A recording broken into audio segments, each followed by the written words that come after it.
There are days when a door doesn't just close behind you. It slams, echoes, and then dares you to knock again without changing your name. Zuri Blake had long stopped knocking.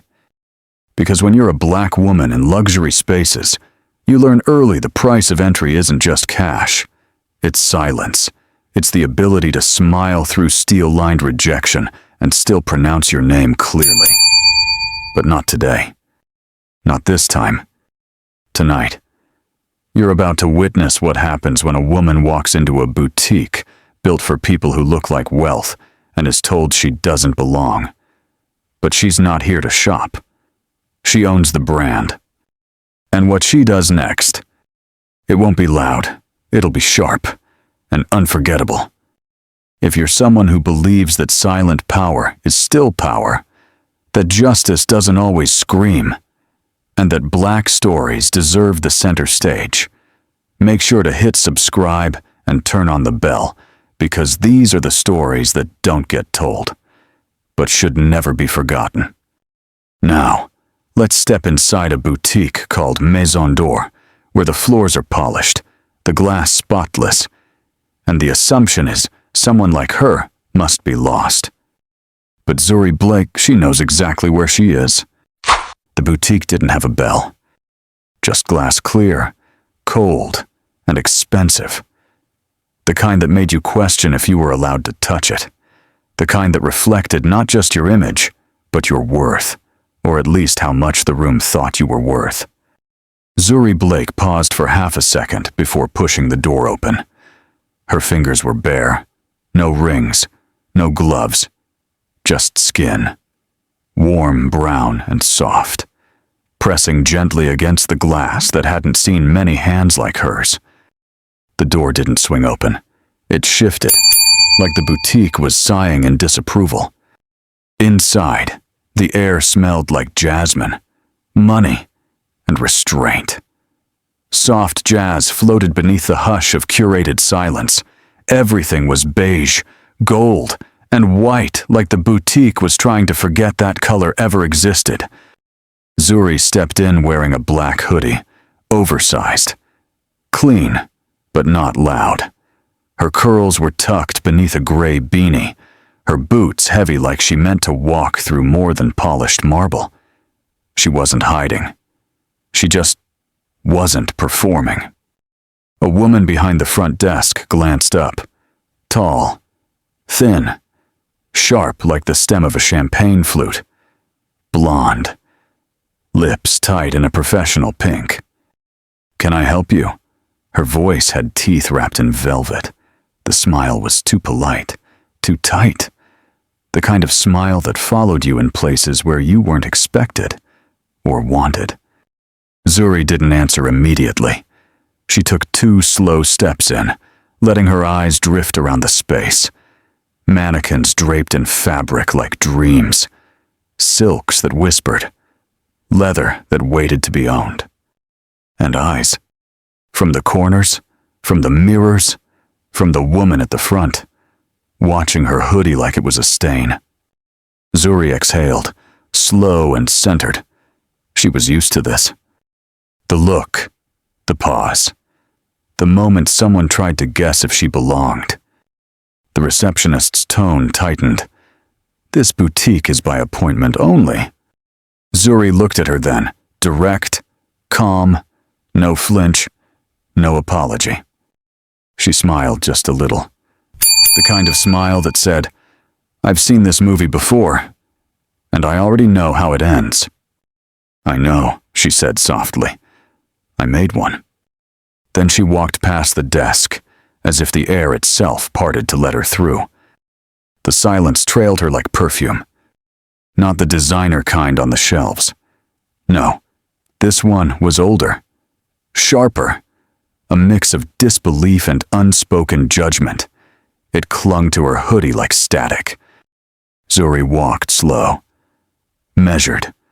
Her boots kissed the marble floor with rhythm. Click, click, click, as if announcing that she wasn't in a rush to prove herself.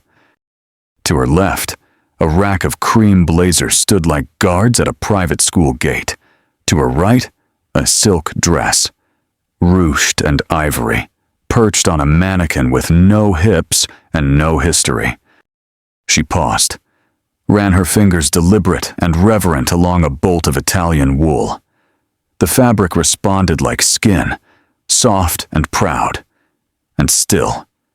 Behind her, the receptionist didn't move, but Zuri could feel her watching, breathing, wondering. That same wondering people did when a black woman walked into spaces that weren't made with her in mind. Another figure emerged from the side room, young, brunette, wearing too much perfume and not enough sense.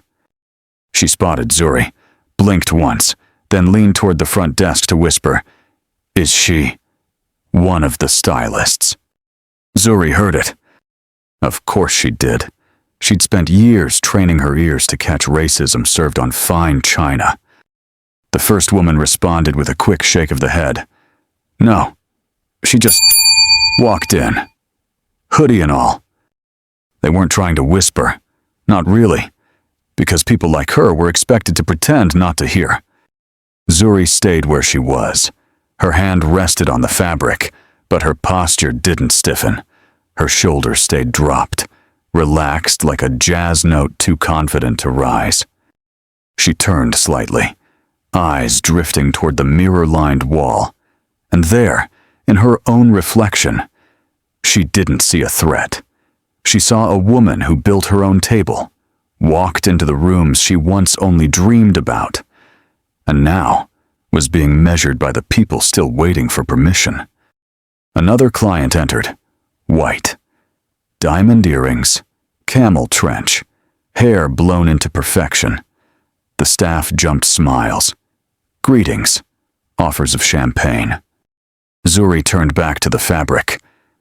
Let them see. Let them wonder. Because what they didn't know was that she wasn't here to shop. She was here to choose. The footsteps came before the voice. Polished, hurried, heavy with assumption. Zuri didn't turn around. She didn't need to. You could always tell when someone wasn't coming to help. But to remove...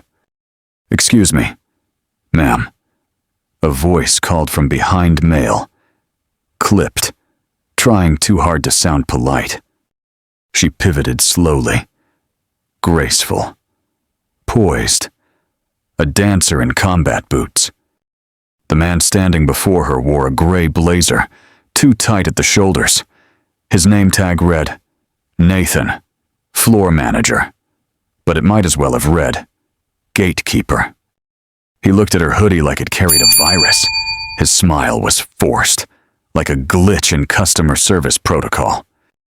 I'm afraid this boutique only serves clients by appointment, he began, hands clasped like he was addressing a classroom, and we don't currently have any walk-ins scheduled.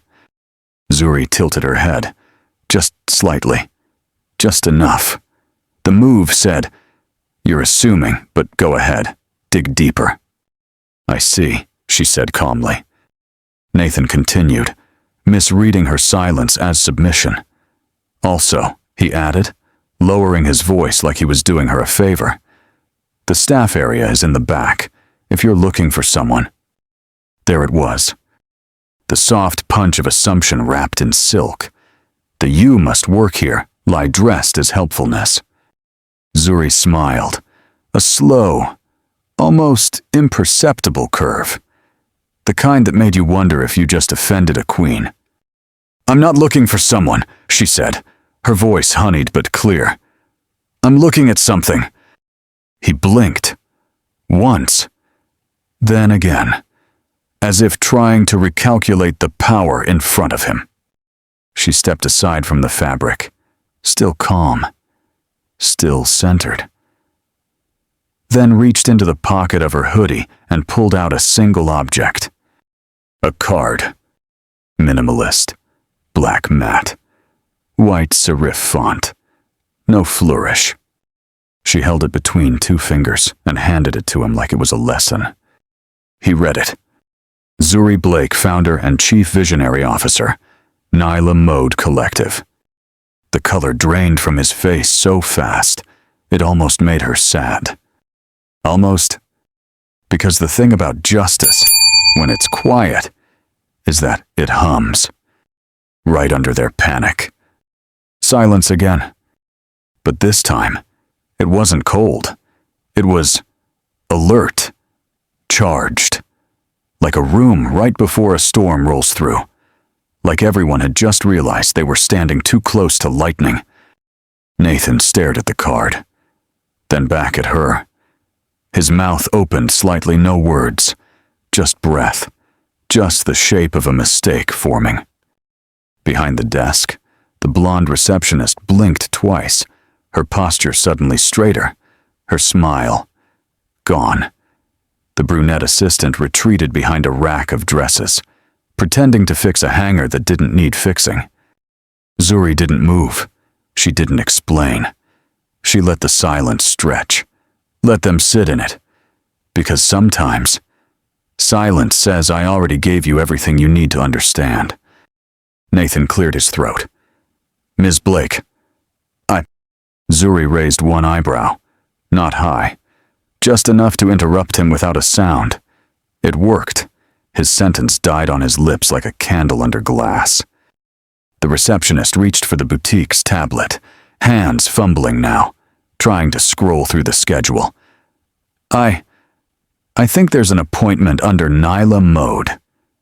4 o'clock, she stammered, as if the screen might give her permission to recover her dignity.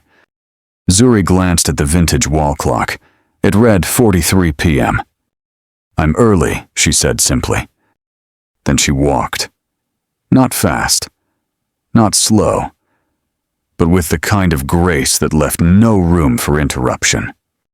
She moved past racks of tulle and satin, letting her fingers brush gently across sequined shoulders and organza sleeves. Each touch a reminder, I know fabric. I know value. I know my place here. And it's not where you thought it was. One of the junior stylists, a black girl barely in her 20s, peeked out from the fitting room hallway. Her eyes met Zuri's wide, quiet, and full of something close to awe. Zuri didn't smile, but she nodded. A small nod, from one who's endured, to one still learning how to hold her head high in rooms that try to lower it. Zuri moved through the boutique like smoke, silent, shapeless, impossible to hold. But she wasn't wandering. She was watching. Not the clothes, not really. She already knew the collection. She'd seen every piece in digital mock-ups, every stitch on spreadsheets, every shade matched in Pantone books sent from Paris. What she watched was the rhythm, the choreography of the space. Who stood tall, who got ignored, who smiled too fast, who only smiled up. She saw the way the receptionist's tone shifted between customers, elevated for white women in heels, muted for anyone who didn't look like money. She noticed the corners dusty, the dressing room too dim, the champagne flutes real glass, but water-streaked. Small things, but small things in a boutique were like cracks in a mirror once you saw them. The whole image distorted. A floor stylist approached her hesitantly. This one wore a soft beige jumpsuit and anxiety-like perfume.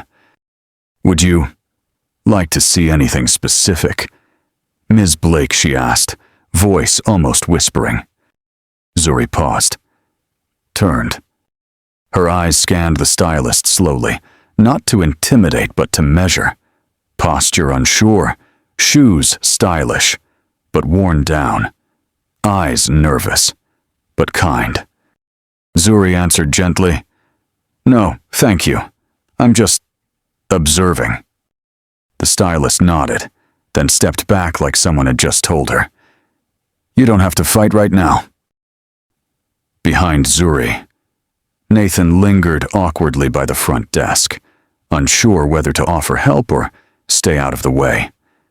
Every movement he made now was hesitant, fragile, like walking on broken glass. Good. She wasn't here to punish. but she was here to remember. Because this wasn't just a pop-up visit, it was a test. And the boutique wasn't doing well.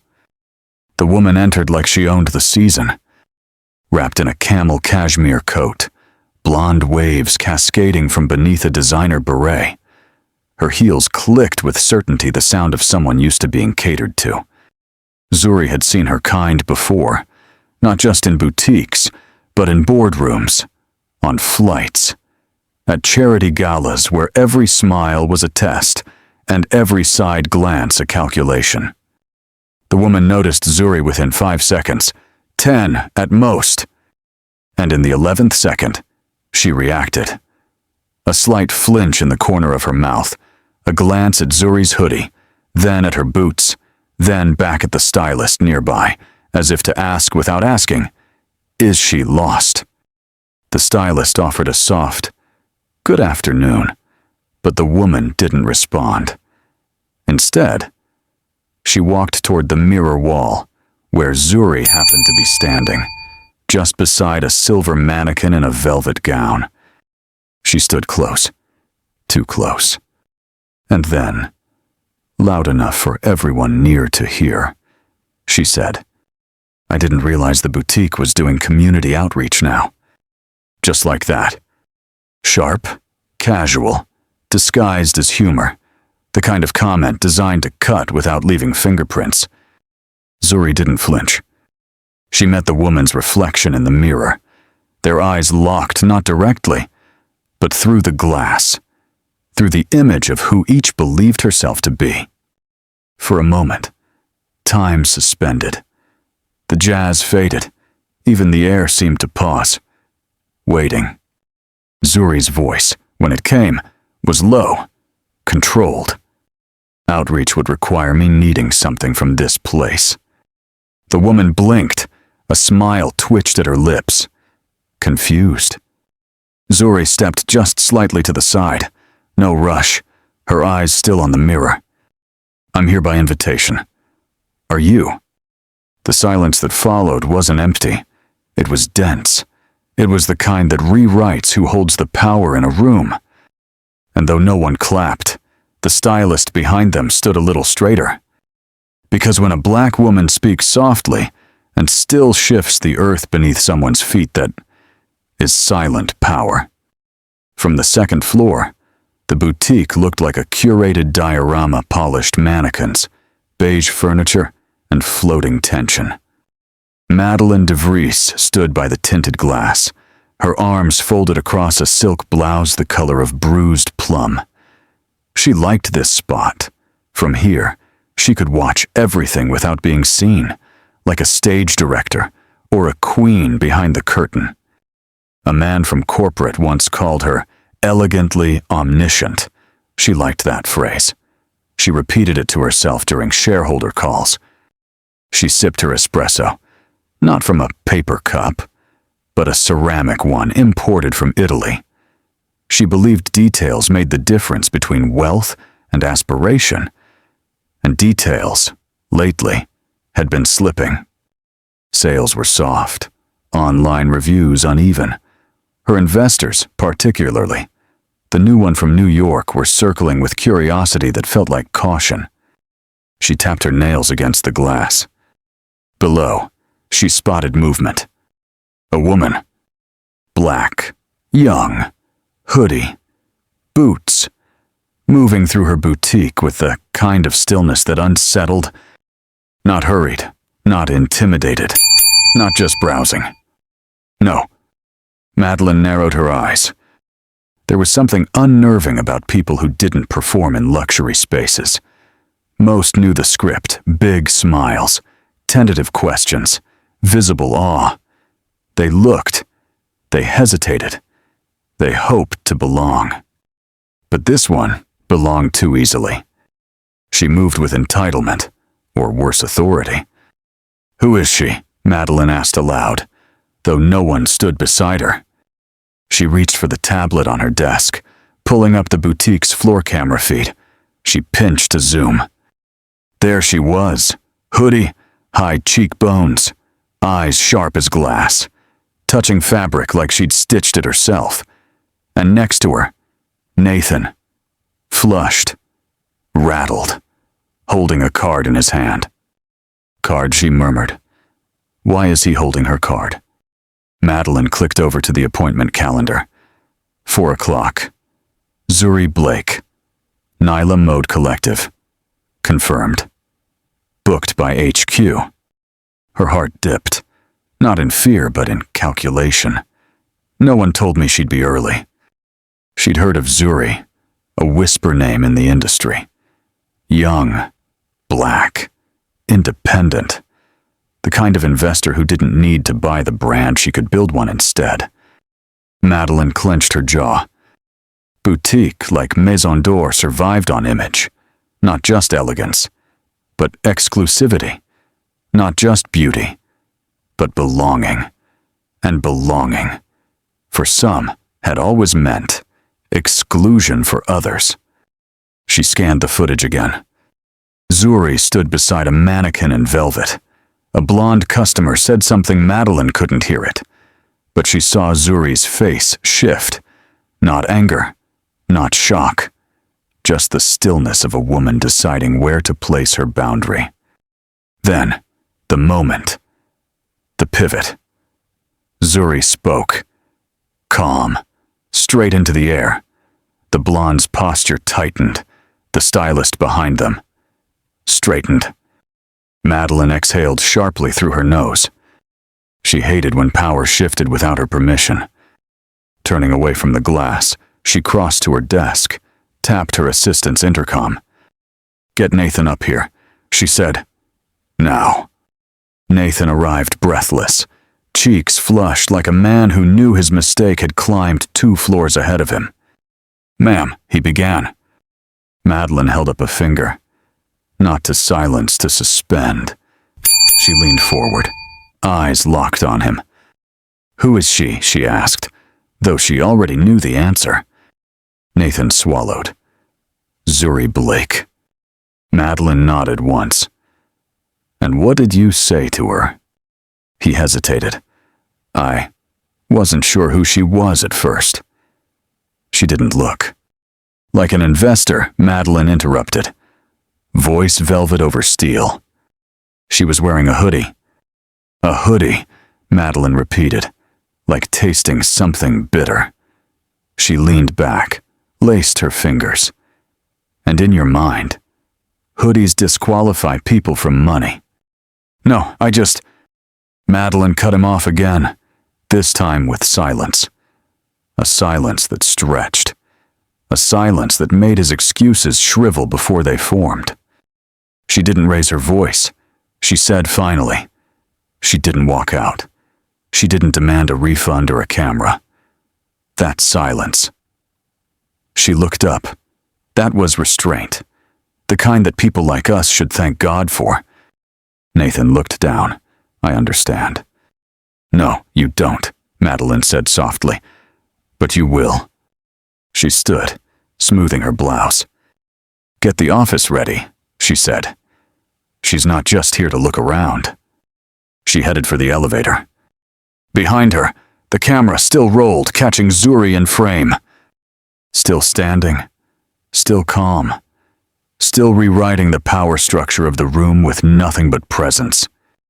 The elevator made no sound as it opened, no chime, no music, just a hush, like the boutique itself held its breath. Madeline DeVries stepped out. Her heels were kitten-thin, lacquered black, her face composed, practiced in the art of apologizing without surrender. A silk scarf floated at her neck, white with gold trim, like a peace flag tied in a knot. The moment she appeared, the staff scattered like wind-blown petals. Zuri didn't turn. She was standing by the back wall, fingers grazing a hand-embroidered jacket, the same one she'd approved in sketches 8 months ago. The embroidery was delicate, intricate, but the stitching near the collar was pulling. She made a mental note. Thread tension. Quality control. "Miss Blake," Madeline said, voice smooth, open-palmed. Zuri turned slowly, and for the first time, Their eyes met. A stillness bloomed between them. Not awkward, not hostile, but alert, like two animals assessing the shape of the other's silence. Madeline DeVries, the woman said, extending her hand. Creative director and managing partner. It's a pleasure to finally meet you. Zuri looked at the hand. It hung in the air delicate, pale, trembling only slightly. She shook it, briefly, firm enough to acknowledge, soft enough to say, I don't need to prove anything. Likewise, Zuri replied. Her voice was low, warm, controlled, the kind of voice that carried weight without effort. Madeline smiled, just a fraction too wide. I'm so sorry about the confusion earlier, she said. It seems there was a bit of a mix-up. Zuri didn't blink. A mix-up, she repeated, as if tasting the phrase. Madeline pressed on, eyes scanning for a way to rescue the moment. Of course, we pride ourselves on discretion, but with new faces, sometimes the staff. She trailed off, because Zuri was still looking at her, not accusing, not even disappointed, just seeing her. And somehow, that was worse. Zuri didn't raise her voice, didn't ask for compensation. She simply tilted her head and asked, what did they think I was here to do? The question was simple, direct, but behind it lay centuries. Madeline hesitated. She was good with words, trained, media savvy. But now, language felt insufficient, like dressing a wound with lace. Well, she said gently, perhaps they assumed. Zuri lifted one hand. Just one. Not as interruption, as punctuation. I know what they assumed, she said. A pause. But I want to hear it from you. That was the moment. The moment Madeline realized she was no longer conducting this conversation. Zuri was, and she wasn't playing chess. She was holding the board. Madeline drew in a breath. I believe they misread the situation, based on presentation, on appearance. Zuri nodded once. Honesty suits you. She turned back to the jacket, lifted it gently from the hanger, held it up to the light. The embroidery's unraveling, she said. Too much tension on the inside seam. Madeline blinked. Zuri wasn't done. I also noticed 3 stylists, 2 front-of-house staff, and 1 manager. None of them looked like me, or your target demo for that matter. But maybe I misread the situation too. Her tone never shifted. It was that same low calm that made people apologize without being asked. Madeline straightened her shoulders. Would you like to come upstairs? We've prepared the lookbook and concept suite for you. Zuri considered, then nodded once. Yes. Let's see what I'm being invited into.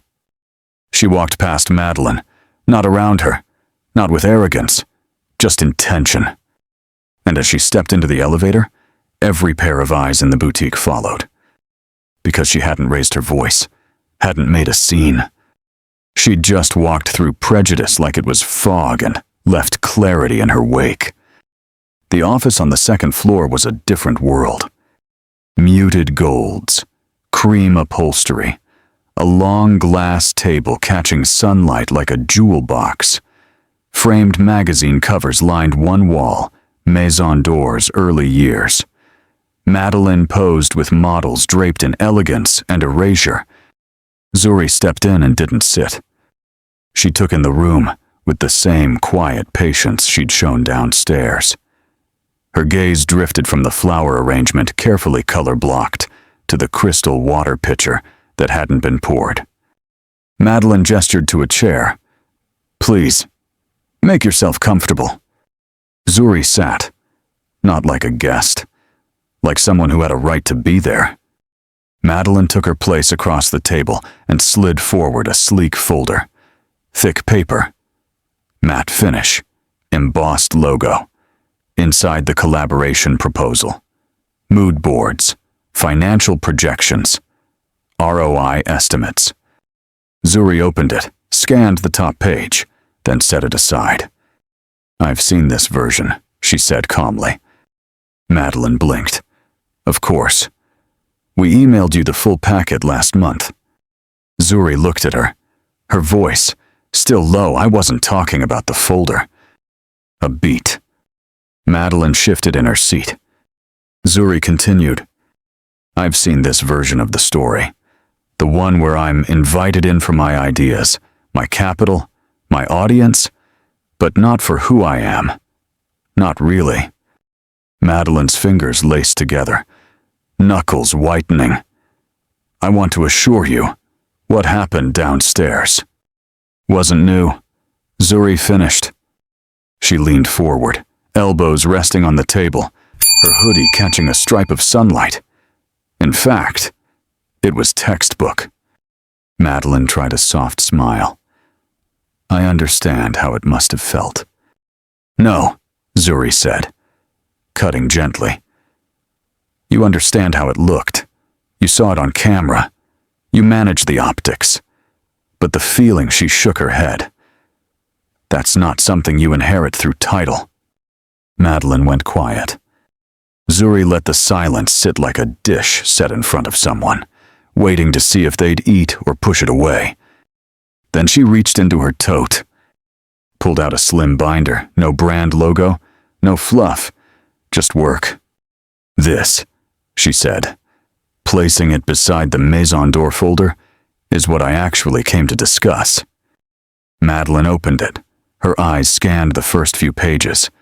Demographic data, retail bias studies, a marketing rollout plan focused on inclusion that wasn't just performative.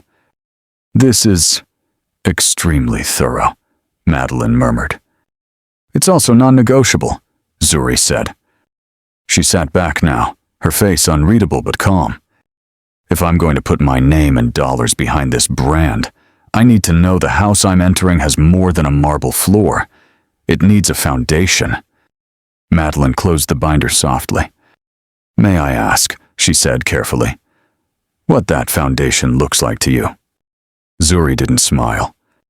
"It looks like training your staff to greet black women with the same energy they greet blondes in Chanel. It looks like mentoring stylists who don't have a cousin in the industry, but do have vision. And it looks like someone in this office making decisions who's not afraid of being uncomfortable." The last words landed like polished stone on a glass table. Madeline inhaled long, deliberate. "I can work with that," she said. Zuri nodded, once. "Then we're starting somewhere real." The boutique didn't look different. Not at first glance. The mannequin still stood in perfect posture. The silk still shimmered in soft daylight, and the jazz still floated like perfume in the air. But something had shifted. Like when a room has been prayed in, the molecules don't go back to where they were. Zuri stepped through the door at 10:04 a.m., 26 minutes before her scheduled meeting. She wore no hoodie today. A tailored black jumpsuit hugged her silhouette.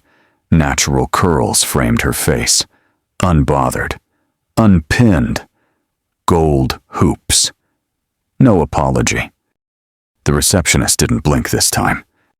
She stood straighter, softer.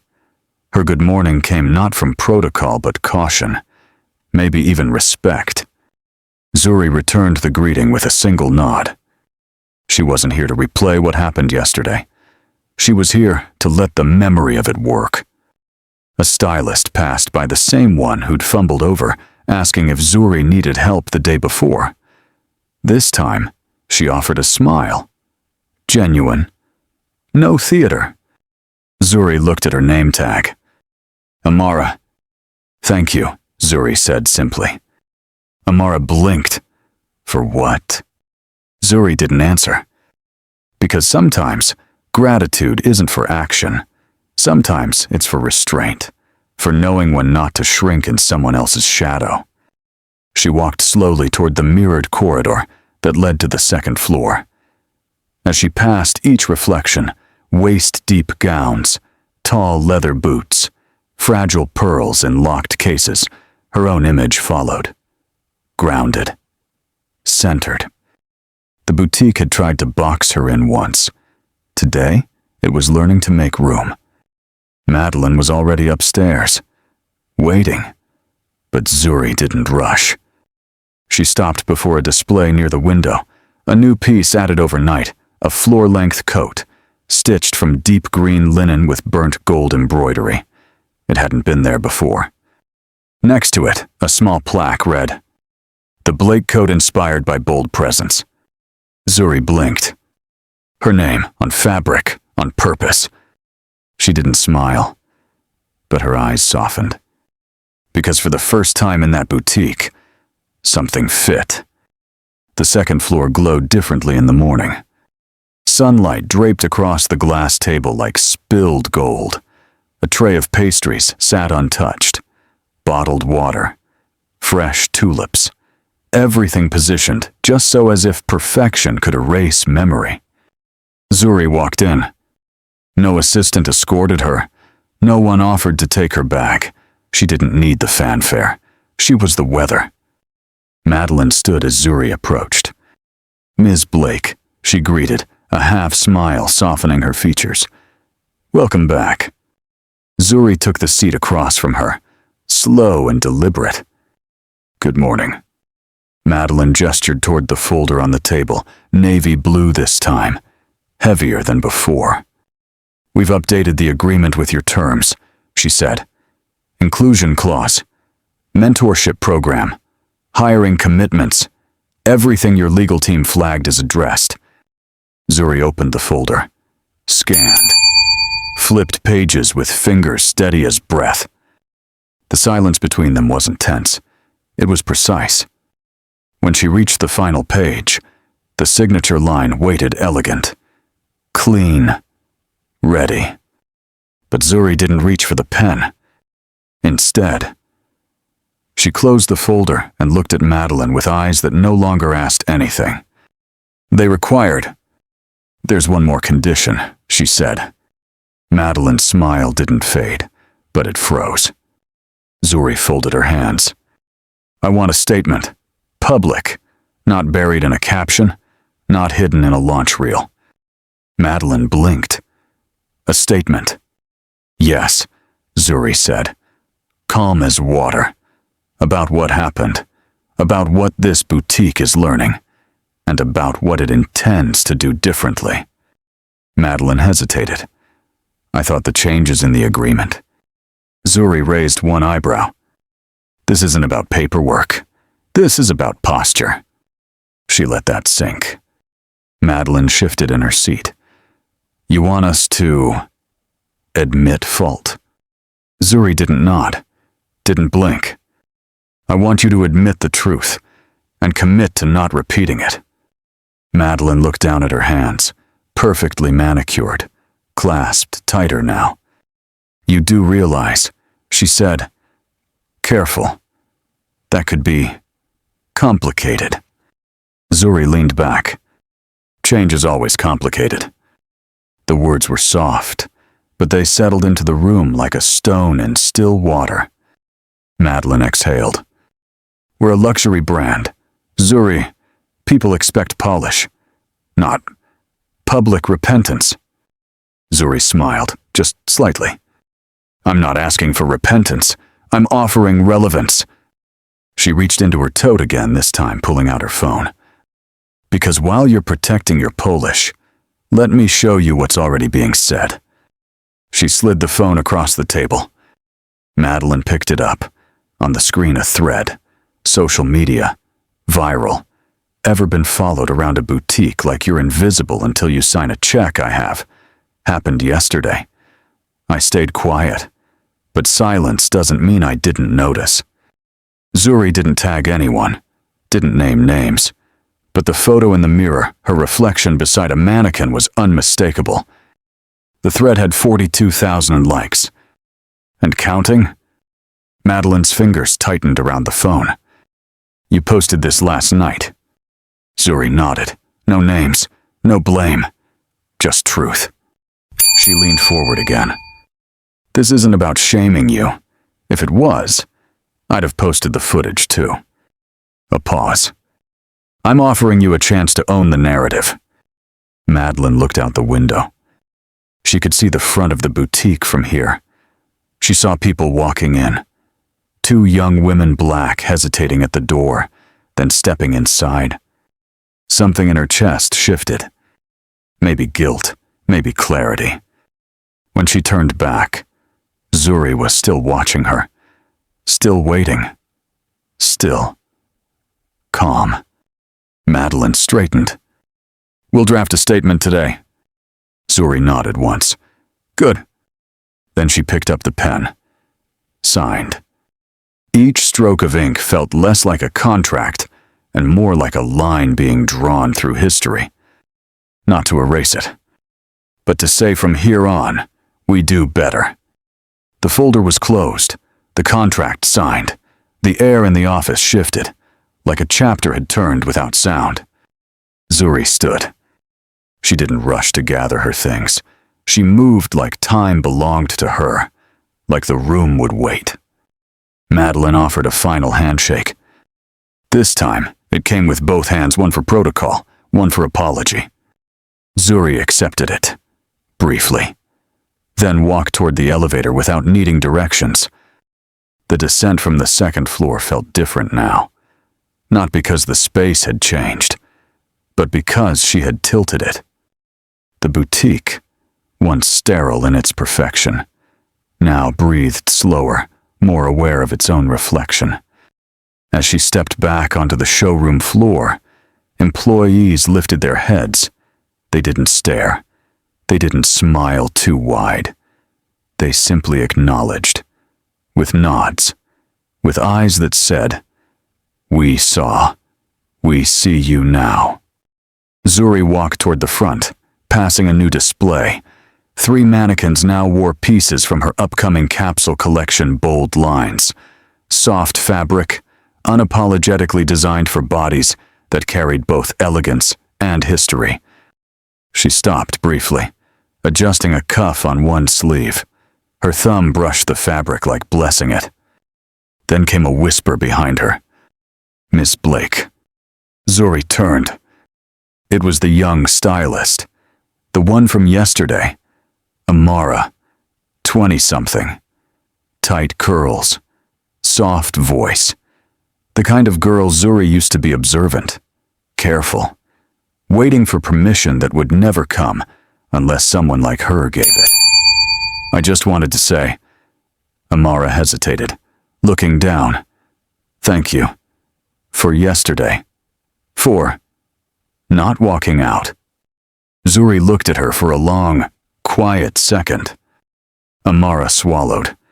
If you had left, they would have written you off, and I would have kept thinking that's what we're supposed to do too. Zuri's face softened. No smile, just warmth. She reached into her tote, pulled out a small card. Handwritten. Her name. A number. If they don't mentor you, she said, call me. I will. Amara's eyes glistened. She took the card like it was something sacred. Zuri stepped closer, lowered her voice. They don't always know what to do with us when we walk in like we belong. So you keep walking in. She tapped Amara's shoulder, just once, then turned and walked out through the boutique doors. No fanfare, no final glance back, because the change had already been made. And the room, it would never forget how she made it feel. The first time Zuri saw her name in print, it wasn't on a byline. It wasn't a contract. It wasn't even the plaque next to the Blake coat. It was a headline. Young mogul shakes up. Beverly Hills, boutique scene. And beneath it, a photo. Candid, clean. Zuri standing beside the mirrored wall inside Maison d'Or. Her body turned slightly, one hand in her pocket, her face partially in shadow. Her curls were wild that day, unruly in the way that only truth can be. The Blake coat hung just behind her, as if bowing slightly in her presence. The article opened with her age, 28, then her style, then her surprising influence in luxury retail, and then the phrase that made her eyes narrow. A refreshing departure from the traditional face of investment fashion. It was meant as praise. Zuri knew that. But it didn't sit like praise. It sat like coded language, the kind that smiled at you while holding you at arm's length. She scrolled slowly, reading every word with the precision of someone trained to read between the lines. It called her disruptive, but never said what she was disrupting. It called her visionary, but never said what she envisioned. It celebrated her arrival, but ignored the locked doors she had to shoulder through to get in. No mention of the receptionist who made her wait. No mention of the manager who offered her the back entrance. No mention of the woman who sneered about community outreach. The press loved the end of the story, but they sanitized the beginning. She closed the article and opened another. From hoodie to haute couture, Zuri Blake's unexpected rise in fashion finance. This one came with brighter colors, literally. The layout was pink and cream. A quote floated above her headshot in cursive font. Sometimes, the ones who don't fit the dress code are the ones rewriting it. It wasn't her quote. She hadn't said that. It sounded cute, palatable, market-tested. But it wasn't her. Zuri stared at the screen for a long time. Her laptop cast a soft glow over the marble countertop in her kitchen. Outside, the early sun crept through the sheer curtains, touching her face like a hand that didn't know whether it should console or congratulate. She closed the laptop with care. Not anger. Just restraint. Again. The kind she'd mastered. She stood, walked to the tall window that faced Wilshire Boulevard. The street was already buzzing. SUVs, Teslas, scooters. All the polished chaos of a city that didn't look up just forward. Zuri watched, silent. The houseplants by the window caught the light more fully than she did. Her phone buzzed. She turned, half expecting another congratulatory text, another PR link, another brand, asking if she'd consider being the face of something that had never included her before. But the name that appeared wasn't from the present. It was from another time. Misha Bennett. Her mentor. Professor of Black Studies at Howard. The first woman who told Zuri that fashion was a weapon and a window, and that being seen wasn't the same as being understood. Zuri hesitated, then tapped open the message. Saw the press. Beautiful shot. Strong angle. But don't let them write your story before you've told it. If you're ready to speak, the world's already listening. She read it twice, then once more, slower.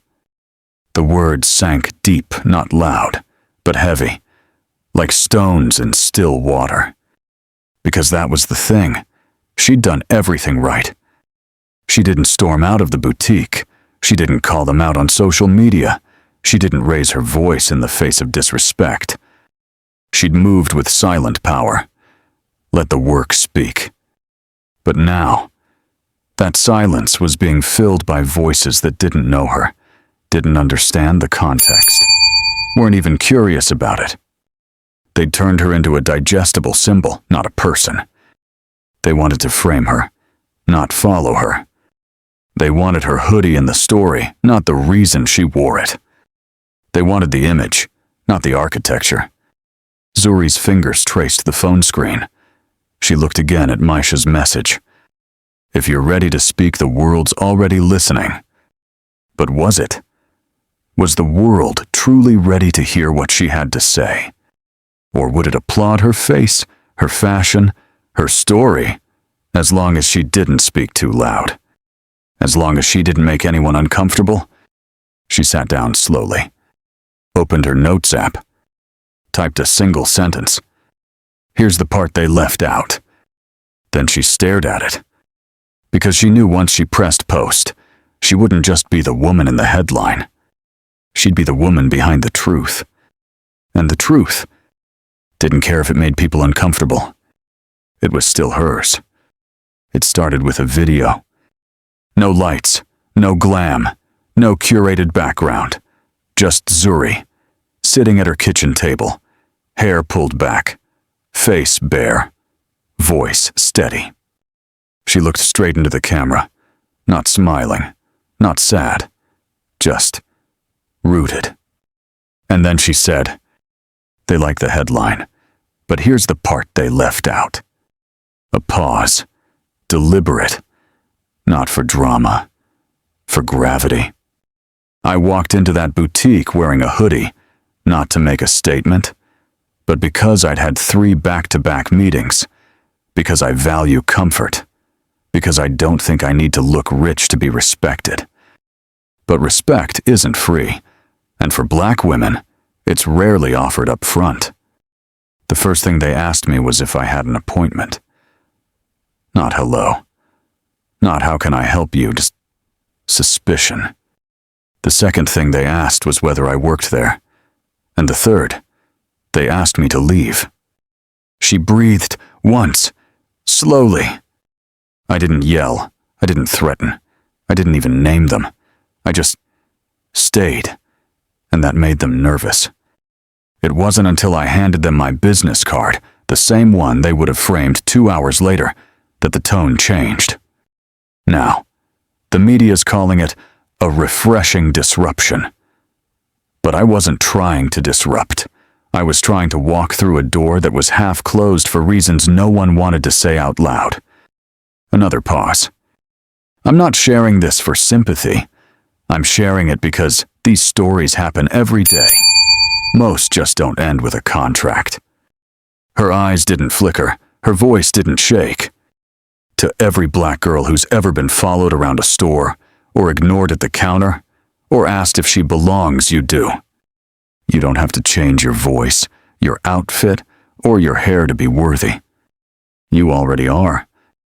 Then the final line soft, but scalpel sharp. They tried to sell me a dress. I bought the building. And she ended it there. No music, no fade out, just her, sitting still and turning off the camera. Within 20 minutes, the video was reposted by a black business collective. In an hour, it landed on the timeline of a journalist with 2.3 million followers. By midnight, the phrase "I bought the building" was trending on both Twitter and TikTok. People were divided. Some comments read like hymns. She said it with her chest and her silence. This is what black excellence looks like when it's tired of waiting for the door to open. Silent power, pure and undiluted. But others pushed back. This was a misunderstanding.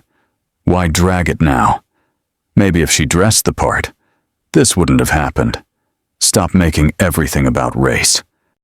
Zuri didn't respond. She didn't need to. The point had already landed not as a punch, but as presence. She wasn't trying to convince. She wasn't trying to explain. She was doing what generations before her weren't allowed to do, tell the truth without permission. At the boutique, the fallout came fast. Maison d'Or's inbox flooded with praise and protest. Some loyal customers canceled appointments, but twice as many new names booked styling sessions. Amara received a dozen emails from black designers asking if they were hiring. Madeline, sitting behind her desk, rewatched the video 3 times, not because she didn't understand it, but because it made her feel something. Not shame, but clarity. No one expected Zuri to speak, but now that she had, the room couldn't go back to pretending they didn't hear her. The makeup chair was warm. Too warm. The lights above her flickered like interrogation bulbs wrapped in soft pink filters. A stylist dabbed translucent powder on Zuri's cheekbones, murmuring, "Just a touch more glow," without waiting for consent. Zuri sat still. She'd agreed to this. The Lila Ford Morning Show, nationally syndicated, household name. 5 million viewers before 9 a.m. They called her the rising star of ethical luxury. They said it would be a light conversation. They wanted her to inspire. But inspiration had become a dangerous word lately. Because when people said inspire, what they really meant was, don't make us uncomfortable. A young black assistant brought her a glass of water, whispered, "We see you," and vanished into the wings. That was the first real moment of the morning. Then came Lila. White, mid-50s, power suit in baby blue, smile like frosting on a knife. They met in the hallway for pre-show pleasantries. "You look absolutely stunning," Lila said, gripping Zuri's hands with both of hers. "The coat is so you." Zuri gave a polite nod. "Thank you." "You ready to shine?" Zuri smiled. "Slow. I'm already lit." Lila laughed a little too loud. On stage, the set was a pale beige dream velvet chairs, rose gold side tables, candles that would never be lit. They sat down, cameras rolled. Lila leaned in, eyes bright. "We are so thrilled to have our next guest here this morning. She's shaking up fashion, finance, and all the spaces in between." Cut to Zuri. Smile neutral, eyes direct, hands resting calmly. "Please welcome the visionary, the disruptor, the inspiring Miss Zuri Blake." Applause. Zuri nodded once, said, "Good morning." Lila began gently. "So tell us, how does a girl from Oakland end up rewriting the rules of Beverly Hills?" Zuri tilted her head. "I didn't rewrite the rules. I reminded people that I never agreed to them." The audience laughed lightly, nervous, unsure. Lila kept her smile frozen. "Well, the internet loved your story. That viral video incredible. You've become this symbol of resilience, of grace under pressure." Another pause. Zuri leaned in slightly. "I didn't film that video to become a symbol. I did it because the narrative being written about me wasn't mine." Lila's smile twitched. Of course. But I think what resonated was your tone. You didn't accuse. You didn't make it political. You just told your truth." Zuri blinked, once. Then she spoke slowly, firmly. "My truth is political." The room stilled. Because walking into a boutique and being profiled is political. Because building a brand and still being seen as unexpected is political. Because the expectation that I should smile through all of it is the most political of all. Lila shifted in her seat. "Well, surely it was just a misunderstanding, a moment of human error, not necessarily racism." "Right." Zuri turned. Her voice dropped quiet, smooth, impossible to ignore. "You know what's funny about racism in luxury spaces, Lila?" Lila blinked. "What?" "It never yells. It whispers. It smiles at you while dialing security. It offers you champagne, then watches if you sip too fast." The audience went utterly quiet. Even the cameras seemed to hesitate. Zuri sat back, still poised, still calm. "But thank you," she said, turning toward the crowd now, for the chance to say that out loud. The applause, when it finally came, wasn't loud. But it was real. And in the control booth, a producer mouthed to another, "We didn't expect her to go there." But Zuri, she'd only just begun. The invitation came in the form of silence. No subject line, just a name in her inbox, Lawrence Hyde. Zuri saw it at 2:17 a.m. She'd just gotten back from the Lila Ford taping, still wearing her Blake coat, still half wrapped in the weight of being graceful on national television. The email was simple. Too simple. Zuri, I'd like to speak discreetly. Your voice is timely. Your work, even more so. Lunch at the Bel Air Club. Noon tomorrow. I'll have them hold the terrace. No signature. Just the... She didn't reply. But she showed up. The Bel Air Club wasn't on Yelp. It didn't need to be. No signage, no velvet rope. Just a man in a dark suit who opened the gate after scanning her name on a discreet iPad. Inside, hush money in architectural form. White stone, glass. Waiters who disappeared before you realized you needed them. Every table was spaced like a secret. Zuri was led to the terrace. He was already seated. Lawrence Hyde, 60-something, crisp tanned skin, salt and pepper hair, rich in that old money doesn't blink way. He didn't smile. He didn't rise. He simply gestured to the seat across from him. "Miss Blake," he said, "you've stirred quite the conversation." Zuri sat, crossed one leg over the other. "I didn't stir anything. I just told the truth." He nodded, approving. "Even better," he said, "truth that stirs itself." She said nothing. He poured her water himself, not out of courtesy, out of choreography. "I've been watching your rise," he said. "Strategic, poised, organic in just the right ways." Zuri tilted her head. "Organic like I planned it. Or organic, like you think it's luck." He allowed himself a smirk. "Does it matter?" "To me," Zuri replied. "Always." The waiter appeared. No menus, just a nod from Hyde. Zuri didn't order. "Let's skip to it," she said. "What do you want?" Hyde leaned back. "I want in." She didn't blink. "You want to invest in Nyla mode." "I want to accelerate it," he said. "Platform it. Give it distribution, infrastructure, protection. You've done the impossible, created cultural capital. I'll make it scalable." Zuri took a sip of water. "And in exchange?" Hyde smiled barely.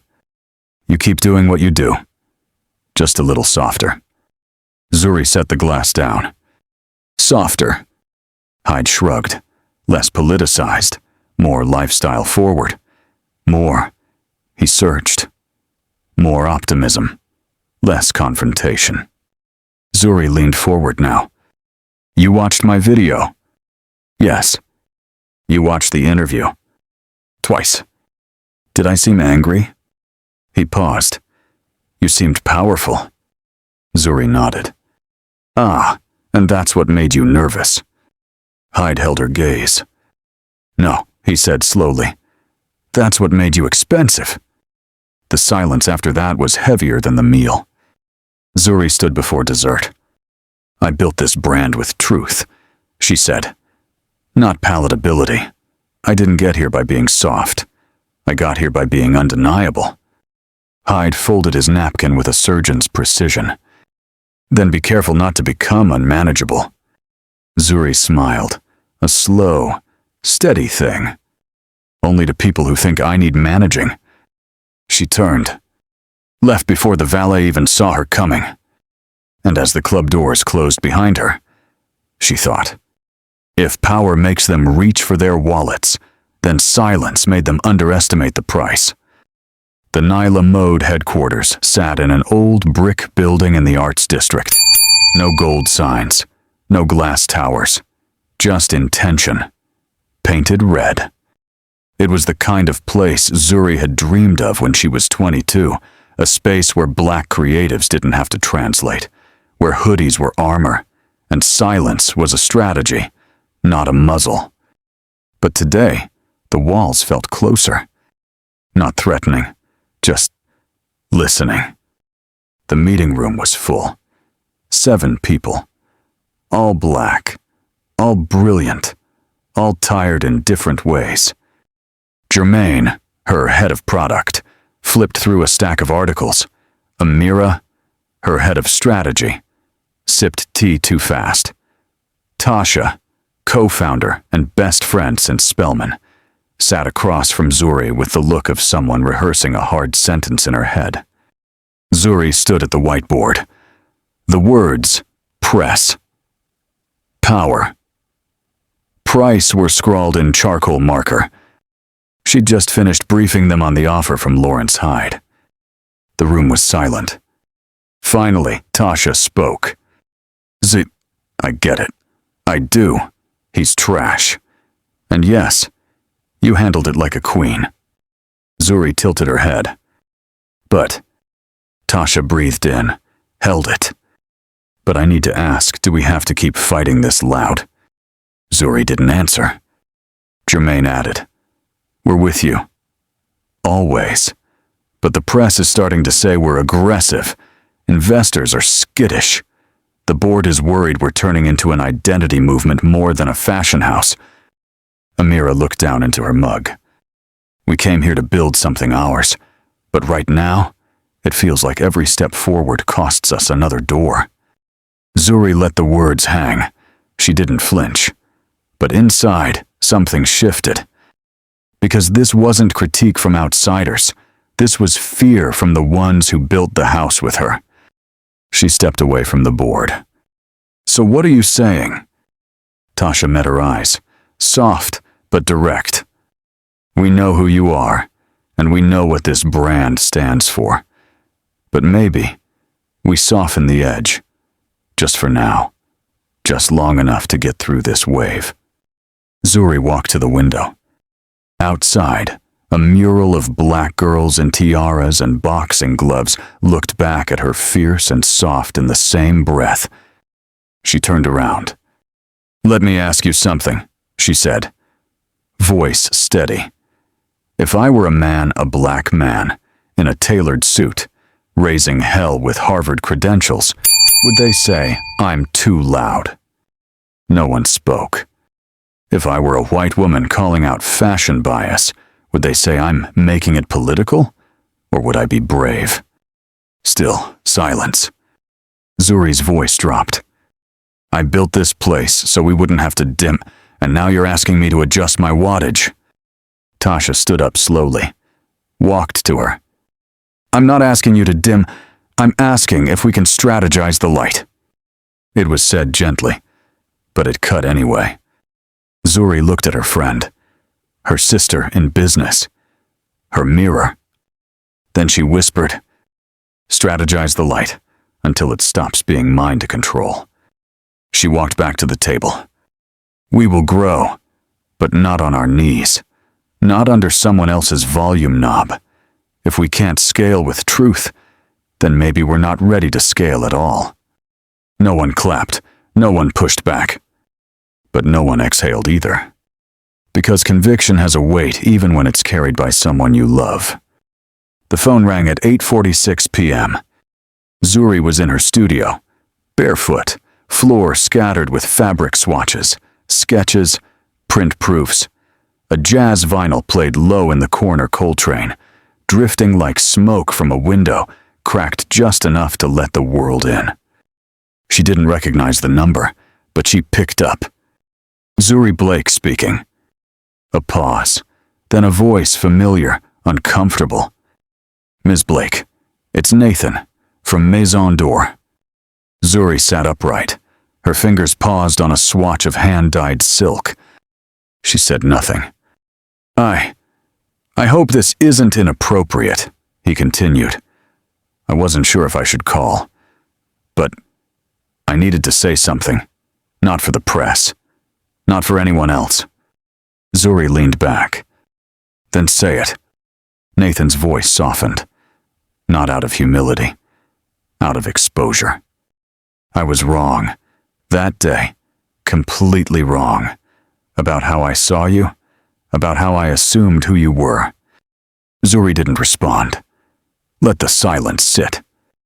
Nathan continued, the words stumbling out of his mouth like someone unpacking guilt from too many pockets. I've worked in fashion 20 years. I thought I knew what power looked like, what money looked like, what belonging looked like. But the truth is, he exhaled, I was trained to only see it in certain colors.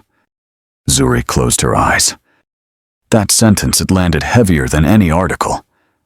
Because it wasn't crafted, it wasn't PR washed, it was raw, ugly, and real. I didn't call to ask forgiveness, he said. I know I don't deserve that. Another pause. But after everything, the partnership, the press, the way the boutiques shifted, I just wanted to tell you. You changed it.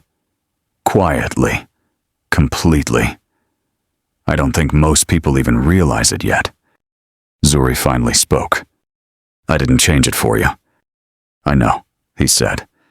But it changed me anyway. The line went quiet again. Zuri looked down at the silk in her lap, ran her fingers along the threads. What do you want from me? Nathan. A long breath. Nothing, he said. Just maybe one day, if someone like me says something like I did to someone like you, they'll remember your silence. And maybe that'll be enough to stop them. Zuri nodded, though he couldn't see it. I hope so. She ended the call, set the phone down gently, then sat there in a room filled with textures and sketches, and for the first time that week, she let herself feel something between sorrow and relief. Because power isn't always loud. Sometimes it walks away quietly and waits for the echo. The invitation was embossed. Thick cardstock, matte black, gold lettering.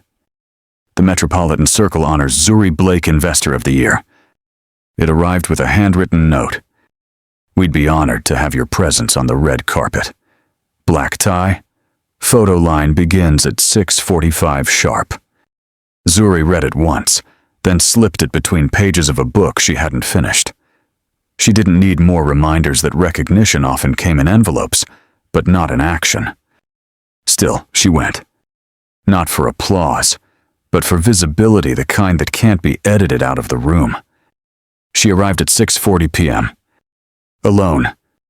No entourage, no publicist, no train of silk behind her. Just a structured suit in deep forest green, tailored like truth, sharp at the shoulders, soft at the seams. Her hair was coiled tight, no extensions, no shine spray, lips bare, eyes clear. She looked like herself. That's what made them nervous. At the entrance, a PR assistant in a headset stopped her gently, too gently. Hi, just confirming. Are you with a presenter or a nominee? Zuri lifted an eyebrow. My name's on the front of the building. The assistant blinked. Right, of course. One moment. She turned, whispered something into her headset, then came back. Smile tightened. There's a separate entrance around the corner for honorees not walking the carpet. It's a bit more private. Zuri stared at her. Not angry, not even surprised. Just still. The woman offered a rehearsed half laugh. Honestly, it's just easier for traffic flow. Zuri looked past her. The carpet shimmered under floodlights, cameras flashing for gowns too tight, smiles too wide, rows of reporters calling out names, names she knew, names that had once closed doors in her face. She adjusted the sleeve of her blazer, then said, I'll wait. The PR girl blinked again. Wait for what? For my entrance.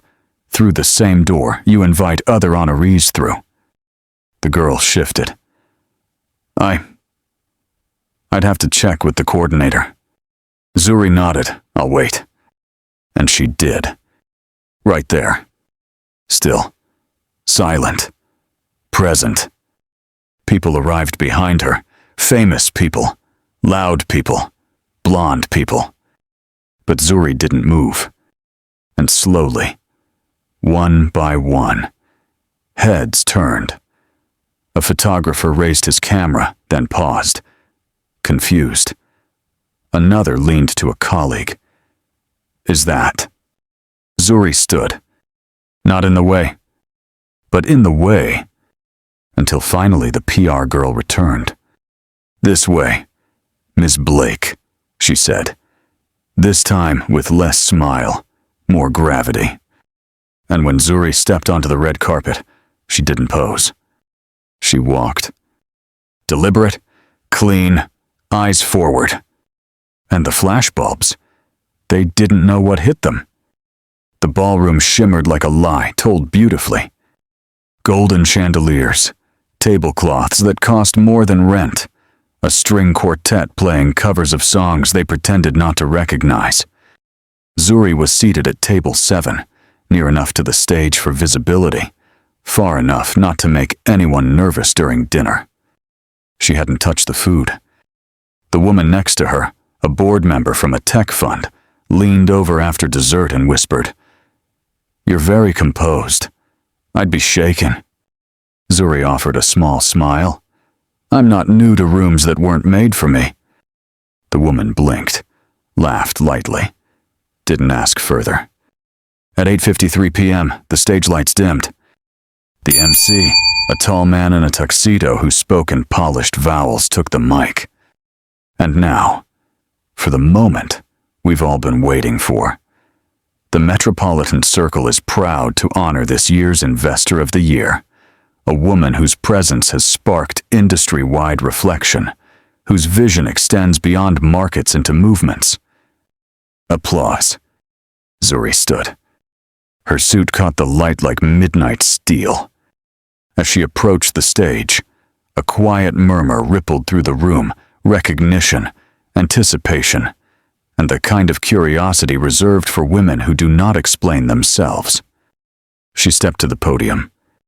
2 mics, 1 camera, a prompter below already loaded. A small sign to her left read, "Max Remarks, 30 minutes." She read it, then looked up at the crowd. No paper, no phone, no notes. Only breath. I was taught that when a woman walks into a room and no one knows her name, she watches. And when they still don't say it, she speaks. Her voice was steady, not loud, not meek, just undeniable. But what they don't tell you is what happens when the room hears her, but still tries to shorten her sentence. Light laughter. Nervous. The screen below her flashed to 15 remaining. Zuri continued. "I've spent the last year investing not just in brands, but in silence. The kind that follows a mistake no one wants to name. The kind that grows between a greeting and a dismissal." She let the words settle. "I've been asked to keep it light, to keep it short, to keep it safe." She looked directly into the camera now. But safety has never built anything. Silence alone does not liberate. And brevity doesn't always honor the full weight of a name. 0:57 remaining. She paused. And then she stopped speaking. She placed both hands on the podium. And just looked out. Not blank, not passive. Present. For 57 seconds. 1 second for every time she'd been told to be grateful, to be less intense, to be more professional, to smile more. The silence grew uncomfortable, then heavy, then holy. No one moved, no one checked their watch, no one interrupted. Because something deeper than applause was happening. And when the timer hit 0, Zuri leaned in once more, whispered, "Thank you," and walked off stage. The ballroom emptied like a well-staged disappearance. Chairs pushed back, dresses gathered, laughter fading into Uber requests and valet queues, and Zuri she stayed. Not in the spotlight, just at the edge of the room, where light became shadow. She didn't need to be seen anymore. She had already been felt. She stood alone near the column by the exit, sipping water now flat, watching the space where her silence had once stretched wide. Then, a figure approached, not quickly, not timidly, just intentional. Black suit, a little too big, sneakers under the hem, hair coiled, skin dark like midnight. They looked about 20, maybe younger. A name tag still pinned crooked on their chest. Malik, intern. Logistics team. They didn't smile. Didn't fidget. They stopped 2 feet from her, looked up. You didn't speak for 3 minutes, they said. Zuri raised an eyebrow. I spoke for 2. Malik shrugged, still landed harder than everyone else. Zuri said nothing. Just watched them the way they held their spine, the way their hands stayed at their sides instead of behind their back. You knew what they'd do, right? Malik asked. The timer, the script, all of it. Zuri nodded. They wanted your face, but not your weight. A pause. That sentence hung in the air like smoke. Zuri tilted her head. You're not here just to say that. Malik hesitated, then reached into their jacket. Pulled out a notebook. Small, spiral-bound, pages worn at the edges. I write, they said, poetry, essays, rants. They held it out. I've never handed this to anyone before. Zuri looked at the notebook, then at Malik. Why now? Malik's voice dropped. Because you didn't fill the silence. You let it live, and for the first time, I felt like maybe I could too. Zuri took the notebook. Didn't open it. Didn't promise anything. Just said, I see you. Malik nodded, then left. No selfie, no ask, no thank you. Because what they needed had already happened, and what Zuri gave didn't need a name. The boutique looked the same. Marble floor, soft jazz, scent of eucalyptus and wealth. The Blake coat still hung in the front display, now paired with a silk blouse and quiet lighting. But Zuri wasn't looking for the coat. She stepped in at 10:12 a.m., unannounced, no appointment, no entourage. This time, no one stopped her. The receptionist glanced up, paused, and then smiled. Not the tight smile of protocol, just recognition. Good morning, Ms. Blake. Zuri nodded. Good morning. She walked past racks of linen and lace, past mirrors that used to reflect someone uncertain, someone questioned. Now, they just reflected her. As she was. She wasn't here to shop, wasn't here to inspect. She was here because Amara had sent her a message 2 days ago. We hired someone new. Her name's Layla. Young. First job. Reminds me of us. Zuri had replied with 3 words. I'll stop by. She found her near the fitting rooms. Layla, 22, maybe. Skin the color of dark honey. Eyes behind glasses too big for her face. Wearing a black jumpsuit and nervous energy. She was adjusting a mannequin sleeve, hands shaking a little. Zuri approached slowly. Hi. Layla turned, blinked, froze. Zuri offered a soft smile. You must be Layla. Layla straightened like she'd been caught talking in church. Yes. Yes. Ma'am, I'm sorry. I didn't see. You're fine, Zuri said, voice low. You're exactly where you should be. Layla's breath stilled. I've read about you, she whispered. We studied your partnership module in design class. I didn't think. She stopped herself. You didn't think I'd walk in here, Zuri said. Layla nodded. I remember that feeling. Zuri stepped closer, looked at the mannequin. Threads uneven at the cuff. Layla looked. Oh, I can fix it. I know, Zuri said. That's why you're here. They stood there for a moment. Quiet. No music. No conversation buzzing around them. Just 2 women, and a mannequin, and history folding in on itself. Then Zuri said, If anyone ever makes you feel like you don't belong here, Don't correct them. Layla frowned. Don't. Zuri leaned in. Own it. Zuri didn't plan to stay long.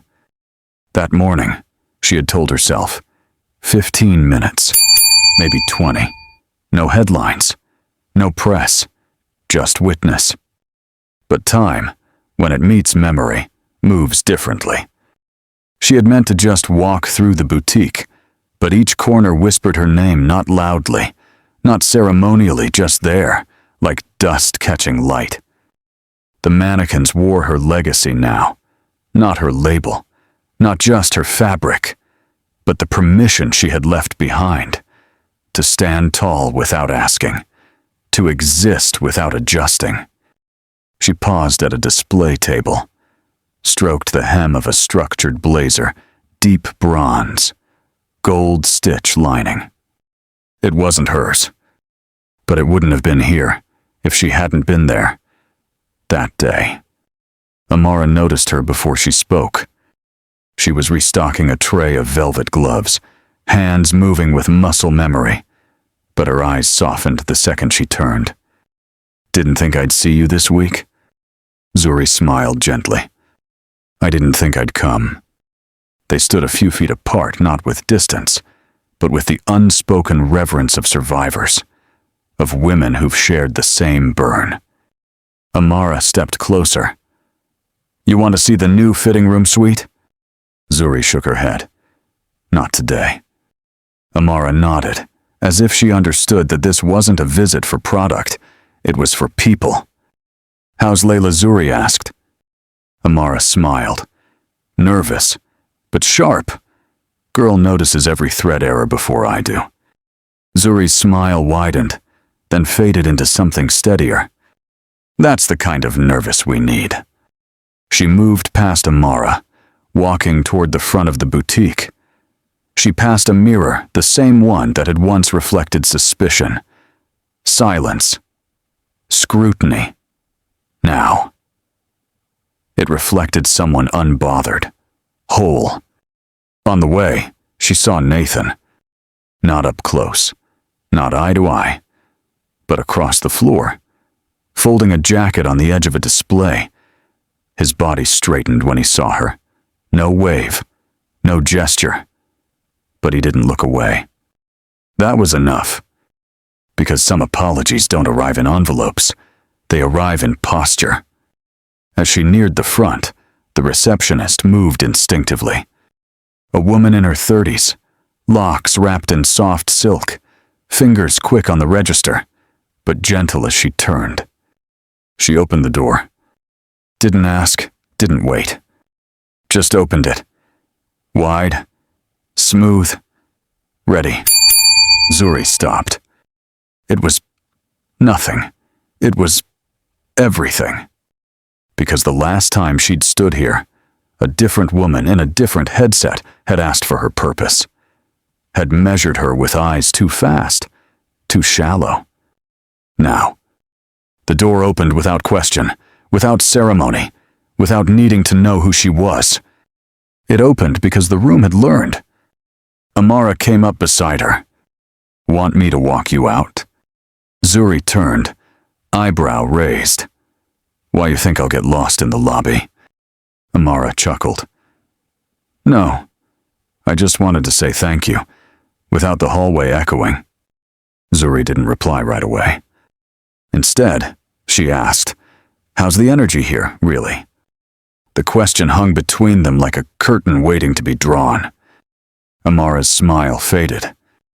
She looked around at the front desk, at the stylists folding scarves, at the new assistant who was being shown how to measure arm length without invading space.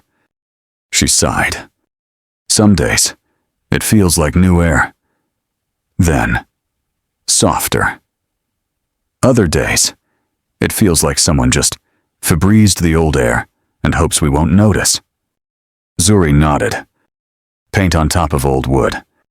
Exactly. They stood in the doorway, neither in nor out. Just witnessing. Zuri looked over her shoulder once more, saw Layla in the distance, helping a white customer try on a bold blue coat. Hands steady now, posture firmer than when they'd first met. Then keep sanding, Zuri said. Amara tilted her head. You think they'll let us? Zuri's answer came slow, but certain. They won't know how to stop you. Not if you sand gently, but long enough to leave a mark. Then she stepped outside. The sunlight met her, not as spotlight, but as confirmation. She didn't need a stage. She had built the floor. And now, others were finally walking across it unapologetically. The apartment was quiet. Zuri dropped her keys into the brass bowl by the door, kicked off her boots, and peeled off the blazer she'd worn all morning. She didn't turn on music, didn't open the windows, just moved through her home like water moves through stone slow, shaped by everything she'd learned to carry. The sun angled across the floor, touching only the edge of the sofa. She sat there, no glass of wine, no phone in hand, just silence. But the kind she chose. She leaned forward to untie her heels and saw it. A slim envelope slid under the door. No stamp, no name. Just paper. White. Slightly bent at one corner. She picked it up. Inside one card. Plain. Uncoded. Smelled like something folded in a hurry. The handwriting was tight, slanted, in blue ink.